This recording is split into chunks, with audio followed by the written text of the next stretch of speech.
क्या आपने कभी सोचा है जो लोग घंटों बात करते हैं उनकी बात याद नहीं रहती और जो सिर्फ एक ही सेंटेंस में पूरा रूम खामोश कर देते हैं।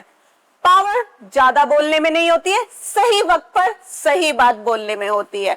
सो welcome to my series 48 laws of power का fourth law, always say less than necessary. अब इसका मतलब ये नहीं है कि आप चुप रहो या कभी ना बोलो, इसका मतलब है जितना जरूरी हो उतना बोलो, क्योंकि ज्यादा बोलना अक्सर आपकी पावर को कम कर देता है। एक एग्जांपल लेते हैं, एक कंपनी में दो एम्प्लॉय जिनका इंक्रीमेंट हुआ है, बट वो सेटिस्फाइड नहीं थे अपने इंक्रीमेंट के लिए।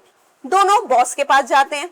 एक एम्प्लॉय 10 मिनट तक बोलता रहता है, मैंने ये काम किया, मैंने वो काम किया, मेरे घर के एक्सपेंसेस बढ़ गए हैं, मैं अपना खर्चा कैसे चलाऊं।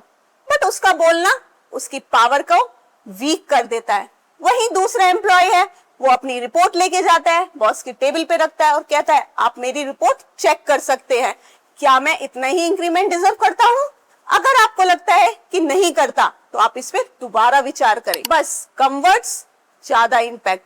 जब आप ज्यादा बोलने लगते हो तो लोग आपके वर्ड नहीं आपकी वीकनेस सुनने लगते हैं, और जब आप कम बोलते हो तो लोग आपके शब्द की वैल्यू करने लगते हैं। साइलेंस कंफ्यूजन नहीं होता, कभी कभी आपका कॉन्फिडेंस, आपका पावर आपके साइलेंट को और भी ज्यादा बढ़ा देता है। जो इंसान हर समय एक्सप्लेनेशन देता है, यानी कि वो अपना अप्रूवल ढूंढता रहता है, और जो कम बोलता है वो रिस्पेक्ट अर्न करता है। याद रखो, हीरे को अपनी कीमत बताने की जरूरत नहीं पड़ती।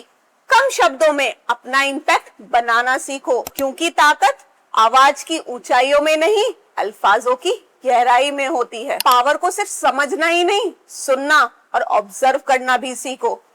आगे मिलते रहेंगे इसी सीरीज के साथ। 48 laws of power, Sarika the voice that inspire you.